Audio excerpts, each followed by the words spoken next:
Hey foodies, thanks for watching. I want to make an S cookie, an Italian S cookie, and these I'm kind of excited to try. And we want to start by taking a bowl and we're going to sift together our flour. And today I'm using Frankie's gluten-free all-purpose flour blend. And I just want to get as much of this sifted through. This flour is already sifted, so I don't really have to sift it through, but you can see a few lumps right here on the top that you just want to get rid of anything that might settle, and it makes it really silky smooth when you finish. And I mean, the sifting doesn't really take that long. Okay, so I've got that, and I got the last of the flour. There we go. And my baking powder goes in, and my salt. Drop that in the sink, and I'm just gonna lightly whisk this together. And I'm mixing it together because I don't want a big clump of salt or a big clump of baking powder in there. So it just makes it nice and easy. So I'm just gonna set that aside. And I opted not to use my big stand mixer because I thought, you know what, it's easy just to do it with like beaters, like a little mixer. So we're gonna add our sugar, almost said salt there for a second, and then our eggs. And we're gonna crack egg. And I like cracking things into a separate container just to make sure there's no shells, and there's no shell in that one. And there's no shell in that one.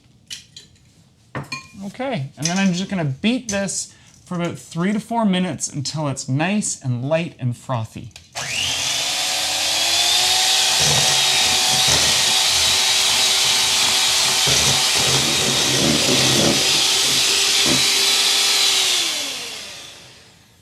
Look at that, it's changed entirely in color. It's beautiful. So to that, I want to add my olive oil.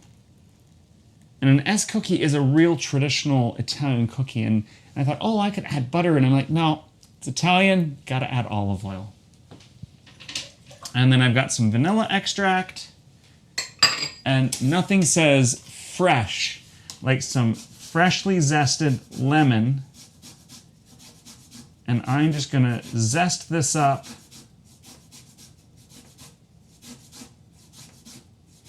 And what I like about zesting a lemon is it means I can have something for dinner with lemon in it.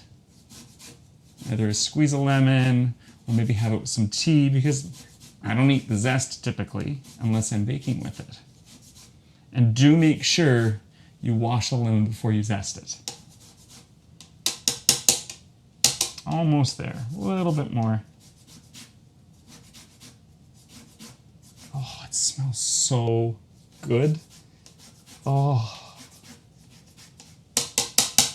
Okay, set that there. Let's see if I can scrape this up. Oh yeah, look at that. Oh, it's gonna smell so nice. Okay, I'm gonna beat this for another 2 minutes and get that all emulsified.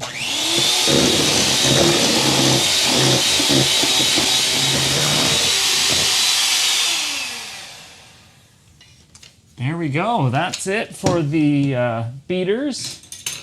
Now I want to just slowly mix in with a wooden spoon or a spatula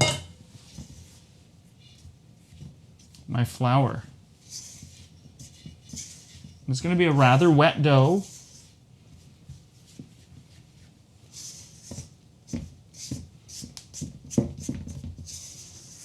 And I find when you mix it by hand, it really brings you into a connection of what you're eating and how to make these things. And you can see just the science at work. You can see all the bubbles being created.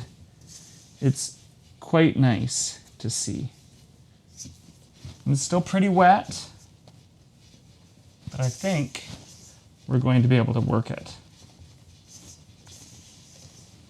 Okay, let me get my scraper out. There it is. Scrape off my spatula. I want to put it onto the counter. There we go, that looks better.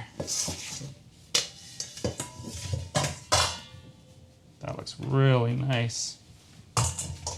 Now I've got my dusting flour here. As you can see, it's still quite sticky. And I don't want to go too heavy with the dusting flour because that's just going to make the cookie really tough. And I want it to be nice and light and fluffy.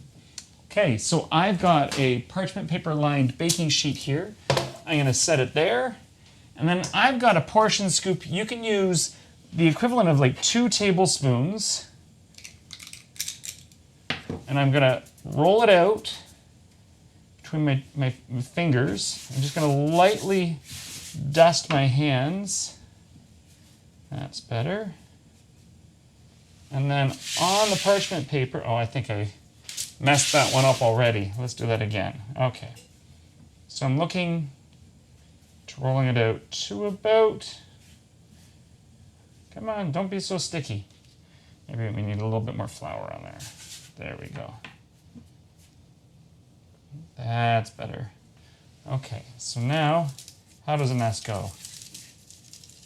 Nest goes like that.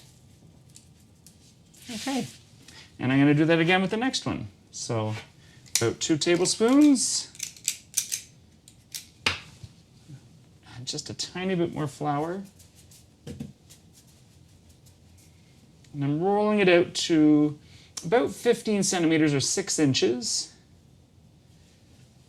And then I'm going to roll it and just lay it down like that. And I think I'm going to put 3 across, and then I'm going to do, well, we'll find out how many high we can do.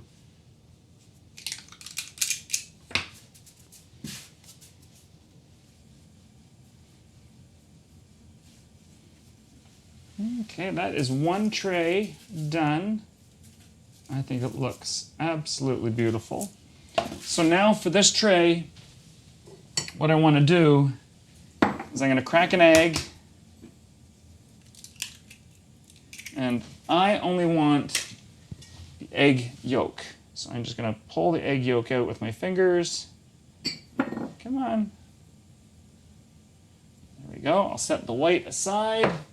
I need a tiny little whisk and a bit of milk.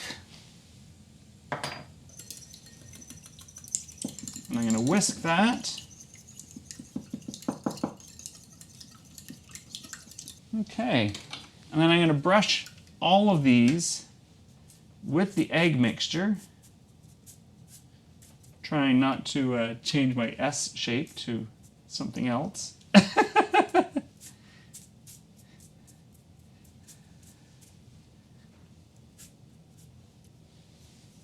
And then finally, you just take some coarse sugar. I'm using a coarse turbinado sugar. And just sprinkle it right on top. And that's just going to give it a little bit of crunch and a little bit more glaze. It's going to just make it shine. And it's going to make it taste real good.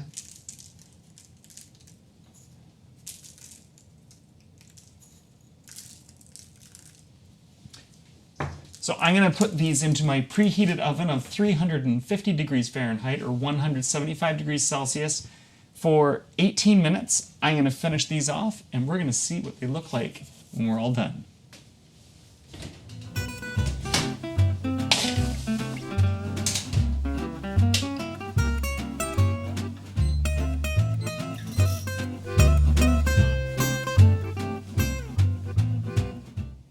These look really good. They took 15 minutes in my oven. Do check them in your oven. They might be a little bit longer, might be a little shorter.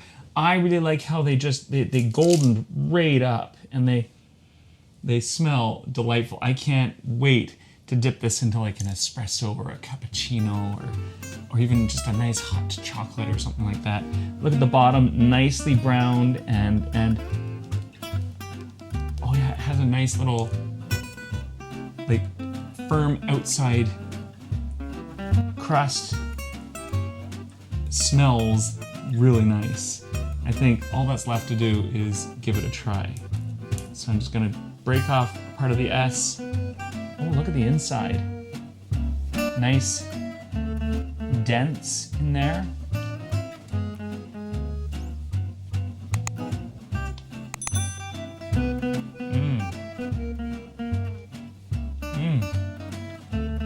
I love the notes of lemon in there. It's really, really nice. If you're looking for the recipe, you can visit glutenfreeguy.ca. You can also follow me on Facebook, Instagram, LinkedIn, and Pinterest. And coming up next is this. See you soon.